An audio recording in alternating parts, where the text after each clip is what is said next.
Hey everyone, and welcome to my second video. My name is Anne if you're new here. I promise my dog has moved since the last video.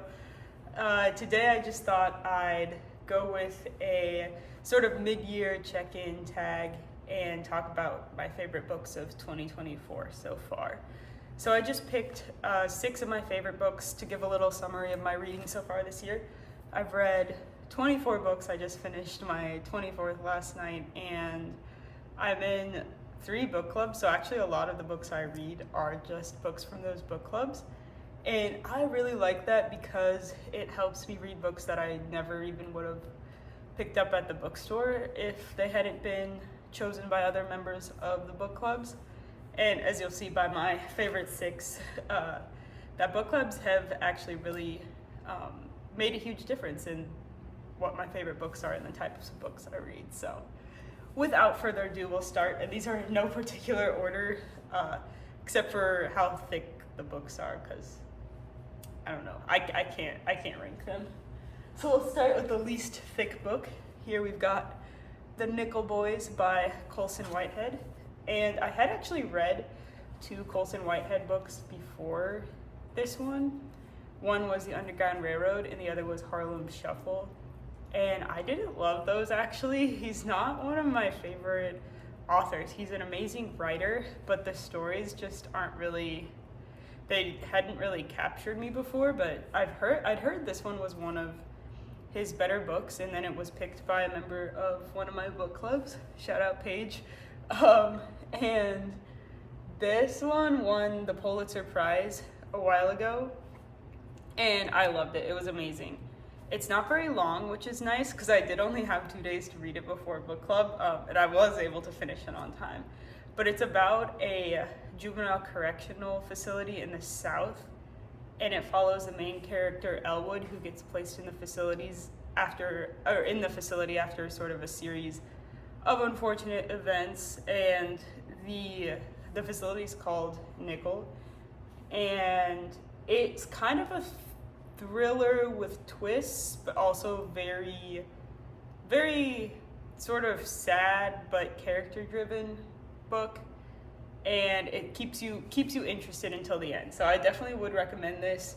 It's not very long, and it is very captivating, and I really like this one. So this is by far my favorite Colson Whitehead book.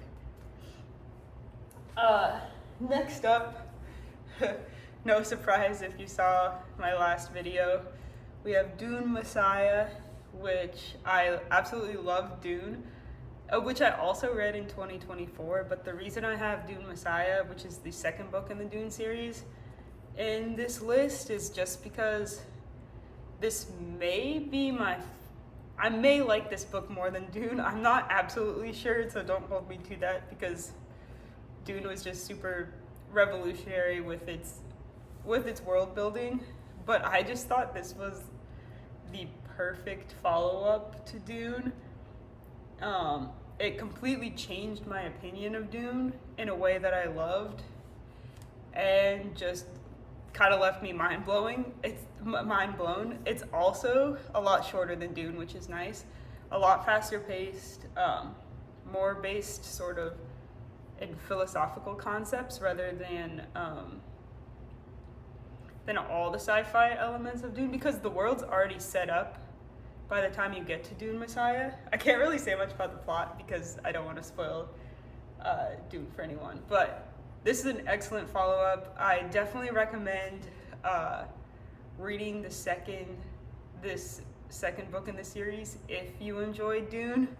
I can't say I recommend reading beyond this. That's definitely up to you. But the second one, really good, really good. And it ends perfectly. It is, if you do decide that you don't want to go any further in the Dune series, this offers a great stopping point. Next up, we have The Dispossessed by Ursula Le Guin. This was a book club book chosen by my brother, actually. Shout out Hammy.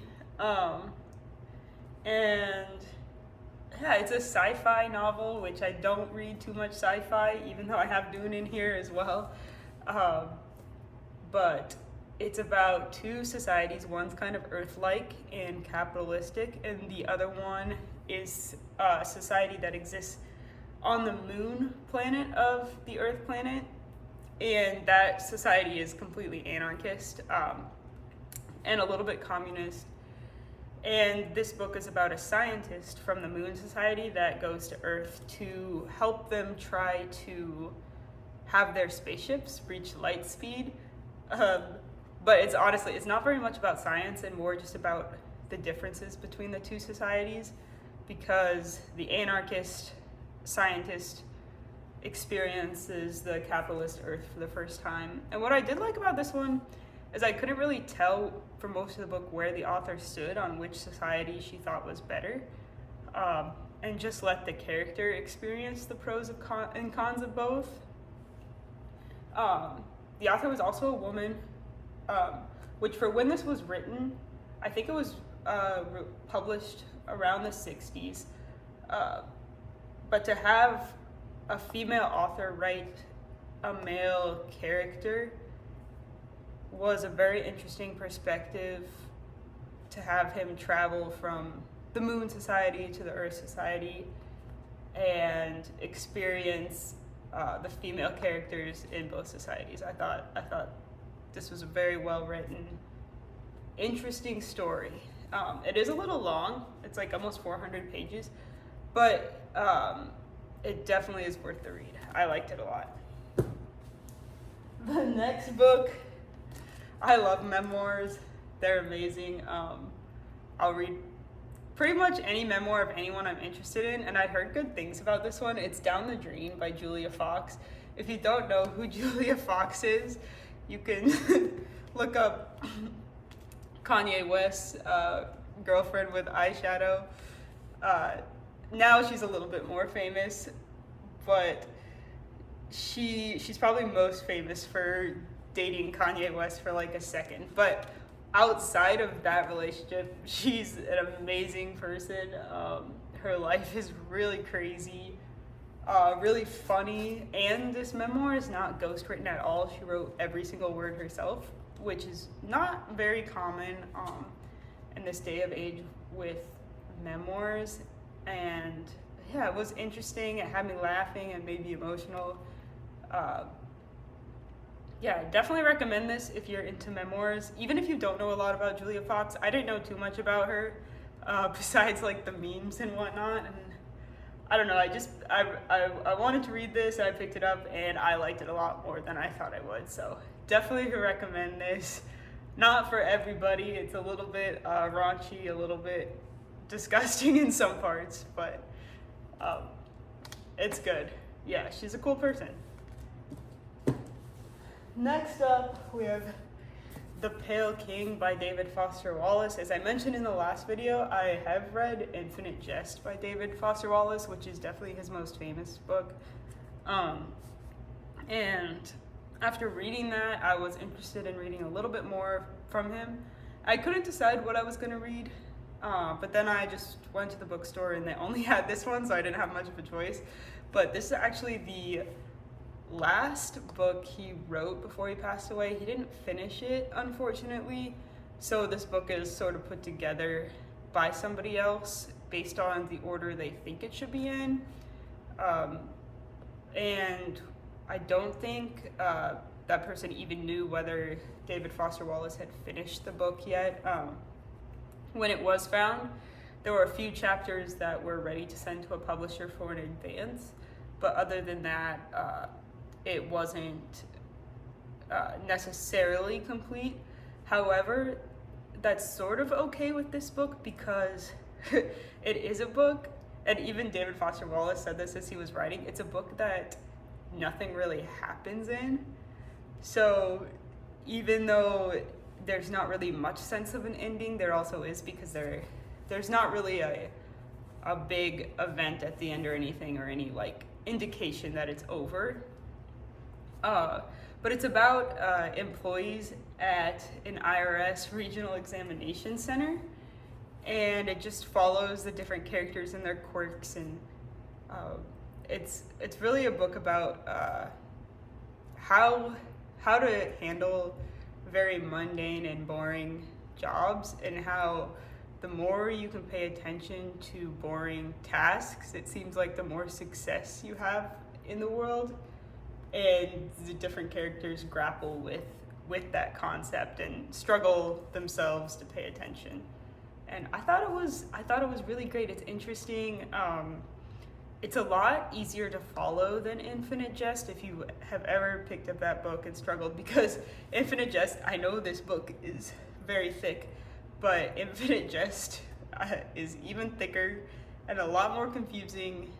There's a lot going on in that book. I like Infinite Jest a lot, but I read it when I was taking a month off of work, and I needed that time to focus on Infinite Jest, and I didn't have that time now, and I'm glad I was reading The Pale King instead of Infinite Jest.